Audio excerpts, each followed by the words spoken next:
Report by our senior reporter Jesse Tavida on the situation there in Borno. We have him standing by still to give us updates. Jesse, we know now that the vice president is there. We've seen him at the palace of the Shehu of Borno. Give us more updates on his visit and then what the plans of the federal government to assist in terms of emergency response and then the humanitarian crisis. The vice president was here together with some members of the National Assembly and then members of the Federal Executive Council. They went straight to Bakassi camp where the victims are taking refuge, and he spoke to them in the local language. He said that the president of the country, Bola Tinubu, is aware of what is happening and his heart got with them, and he assured them of quick and support from the federal government for immediate relief. From there, he makes his way through the waters together with his entourage to the shores of Borno's palace, and he assured of the federal government's support. According to him, already 50 trucks of food items and other basic items are already on their way to Maiduguri to give relief to the victims, and more support will be coming through the National Emergency Management Agency, through the Refugee Council, through the Northeast Development Commission. According to him, this will not take long. People will be relieved, and their houses would also get stuck. That's talking about people that are the victims. Now, talking about hospitals and schools, the Borno State government has already issued a statement that all schools will remain closed until the water level comes down. And the good news now is when we are making our way back to the airport to drop the vice president, we could see that the water levels are coming down and residents are excited, residents are happy. It shows that, yes, good news will continue to come their way.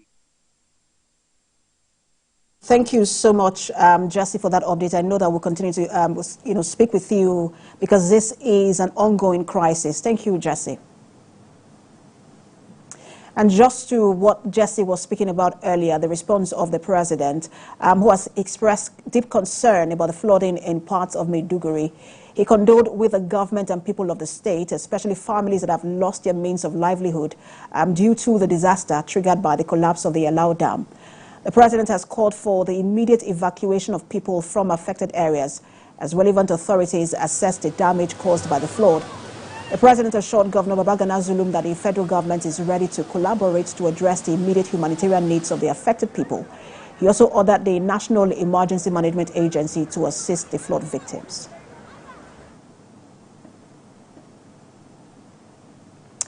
Now, joining me on the news at 7 is Programs Manager at Corporate Accountability and Public Participation Africa, Olamide Gunlade. Good to have you join us.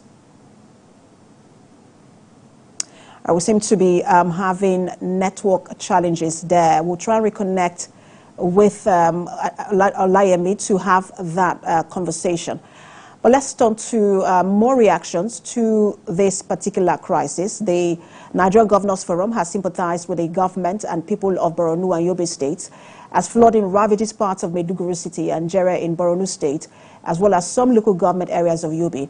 The NGF, in a statement by its chairman, Governor Abdulrahman Abdulrazak, says it stands with the governments and residents of affected areas. The NGF commended swift efforts of the federal government and its states to bring immediate succor to the victims.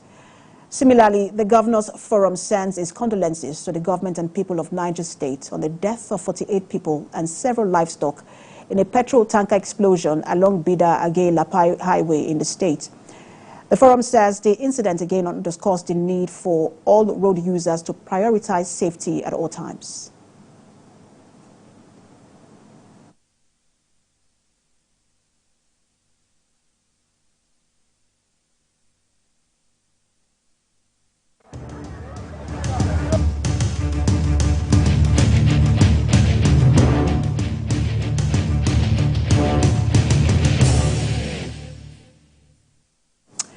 Well, let's turn to matters of national security. The Chief of Defense Staff, General Christopher Musa, says a lot has been achieved in addressing the security challenges in the country, though a lot more needs to be done.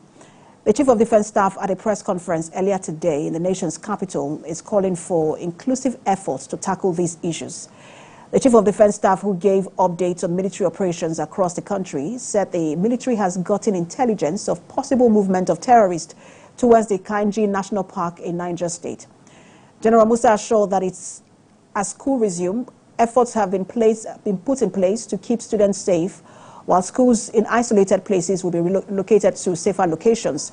He also asked locals to avoid payment of levies to terrorists as efforts are ongoing to help them resist such actions.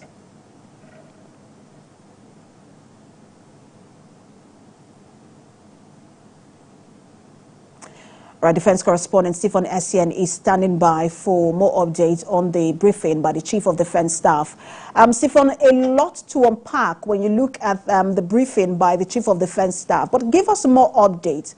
I know that he said a lot. You've tried to put them in few paragraphs, but give us more update as to what he said in terms of national security.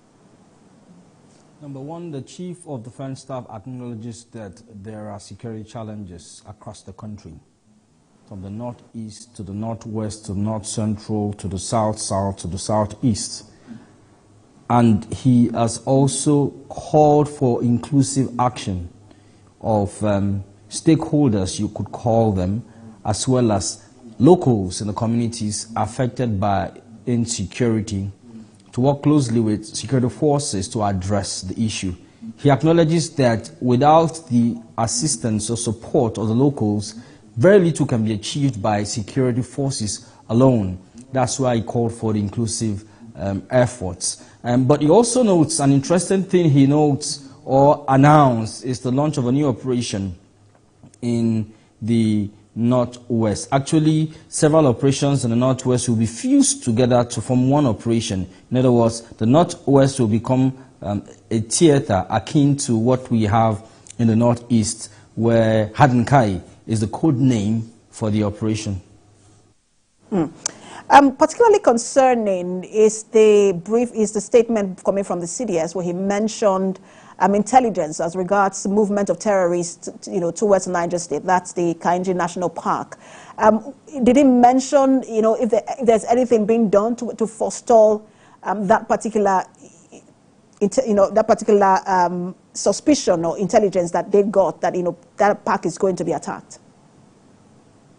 Actually, that statement came from the Chief of Defense Training and Operations, and he emphasized that having gotten that intelligence of a possible movement of terrorists to the Kainji Park, that the troops, particularly the Air Force, have intensified reconnaissance flights. That's reconnaissance and surveillance flight over the area. In other words, having eyes in the sky. While land forces are also intensifying actions to ensure that that does not happen. In other words, they are prevented from having that freedom of action. I'm sure we'll get more updates in the coming days. Thank you so much for that update. Our defense reporter, Stephen Essien, live for us in the nation's capital.